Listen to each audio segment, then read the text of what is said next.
এই যে মনুর দল পরবর্তী অঙ্কটা কি বলতো আমাদের যে 6 আর 7 তাই না। তো এই ভিডিওতে আমি কিন্তু 6 আর 7 নিয়ে আলোচনা করব। তো আমাদের দুইটা অঙ্কই কিন্তু ইম্পর্টেন্ট, 7 নম্বর বিশেষ করে ইম্পর্টেন্ট কারণ ম্যাক্সিমাম টাইম সৃজনশীলে আসছে। তো আশা করি পুরো ভিডিওর সাথে তোমরা থাকবা। তো চলো শুরু করি আমাদের 6 নম্বর অঙ্ক। তো আমাদের দেখো x ইনভার্স 1 মানে কি, আমরা লিখতে পারি x ইনভার্স 1 মানে 1/x ইনটু y।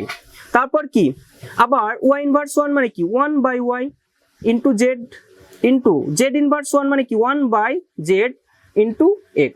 এখন আমরা কি করব, y উপরে তার সাথে গুণ, যেহেতু আমাদের সবগুলোর উপরে আমাদের রুট আছে এই কারণে আমি একটা বড় করে রুট নিয়ে নিলাম সবগুলোর পক্ষ থেকে। তাহলে আমাদের y বাই আমরা কি লিখতে পারি x লিখতে পারি ইনটু এরপর কি z বাই y লিখতে পারি, কারণ কি y 1 এর সাথে গুণ, z 1 এর সাথে গুণ, আবার x 1 এর সাথে গুণ, তাহলে x বাই z।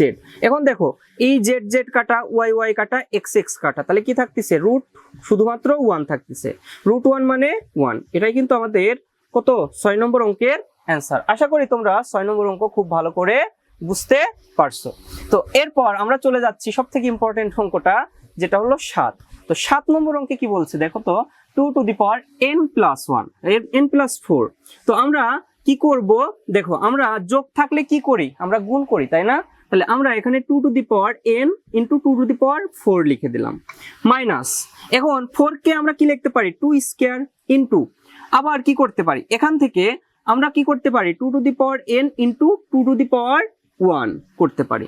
আর নিচে যেহেতু ভাগ আছে, ভাগ থাকলে মনে রাখবা বিয়োগ হয়, এখানে 2 এর সাথে কিছু নেই মানে 1 আছে, তাহলে 2 to the power n plus 2 by আমরা কি 2 লিখতে পারি, ভাগ করে দিলাম। বা তুমি একবারে কাজ করতে পারো, এই লাইন না লিখে আমাদের যেহেতু 1 ছিল মাইনাস 1 করে দিতে পারো, সব থেকে সুন্দর হয় এটা।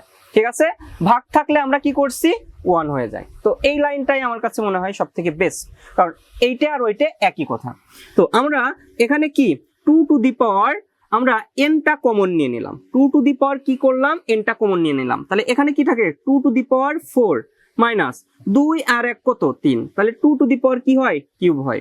ওকে, তো আশা করি বুঝতে পারছো। আর নিচে হয় কি 2 টু দি পাওয়ার n, আর আমাদের 2 থেকে 1 চলে গেলে প্লাস 1 থাকে।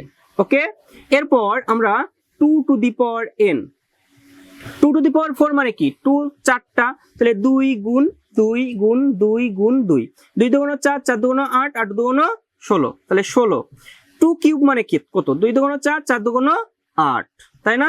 আর নিচে কি যোগ থাকলে আমরা কি করতে পারি গুণ করতে পারি, তাহলে 2 to the power n into 2 তাই না। তাহলে আমাদের এখানে 2 to the power n 2 to the power n আমরা কাটাকাটি করলাম, ঠিক আছে। তাহলে কি থাকে 16 থেকে 8 চলে গেলে 8 থাকে, আর নিচে কি থাকে 2, তাহলে 4 দুগুণ আমাদের 8, তাহলে আমাদের অ্যান্সার কত বলতো 4। এটাই কিন্তু আমাদের প্রদত্ত 7 নম্বর অঙ্কের অ্যান্সার।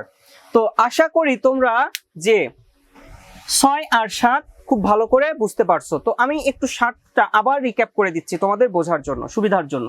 তো ফার্স্টে আমরা গুণ ছিল সেটাকে যোগ ছিল সেটাকে গুণ করে ফেলছি, তাহলে 2 to the power n into 2 to the power 4 minus 4 কে আমরা 2 স্কয়ার লিখতে পারি 2 দুগুণ 4। এরপর আমরা 2 টু দি পাওয়ার n যোগ ছিল গুণ করে দিছি 2 টু দি পাওয়ার 1। এখন আমরা 2 to the power n K common নিয়ে নিছি, তাহলে কি 2 টু দি পাওয়ার 4 মাইনাস 2 আর 1 কত পাওয়ারে পরে 3 হচ্ছে মানে যোগ হচ্ছে তাই না, 2 আর 1 3 হয়ে যাচ্ছে। আবার আমাদের ভিত্তি 2 তো ছিলই। এখন 2 টু দি পাওয়ার 4 মানে কত 16, আর 2 টু দি পাওয়ার কিউব মানে 8। এখন 2 এর নিচে কি হচ্ছে 2 আর 2 এর থেকে 1 চলে গেলে আমাদের 1 হয়ে যাচ্ছে। ওকে, এরপর যোগ ছিল আমরা কি করে দিছি গুণ করে দিছি, তাহলে 2 to the power n 2 to the power n চলে গেল। তাহলে আমরা এখানে 16 থেকে 8 বাদ গেলে 8ই থাকে, তাহলে 8/2 মানে 4। এটাই হলো আমাদের প্রদত্ত অঙ্কের অ্যান্সার। তো আমাদের উত্তর হলো 4। আশা করি তোমরা এই যে 6 আর 7 নম্বর অঙ্ক খুব ভালো করে বুঝতে পারছো। যদি ভালো করে বুঝে থাকো অবশ্যই চ্যানেলকে সাবস্ক্রাইব করো এবং কমেন্টে জানাও তোমাদের কোন অধ্যায়টা নিয়ে প্রবলেম আছে। তোমাদের এমসিকিউ কিন্তু আমি দিতে রাজি আছি, তোমরা যদি জানিয়ে দাও। তো আজ এ পর্যন্তই, সবাই ভালো থাকো সুস্থ থাকো।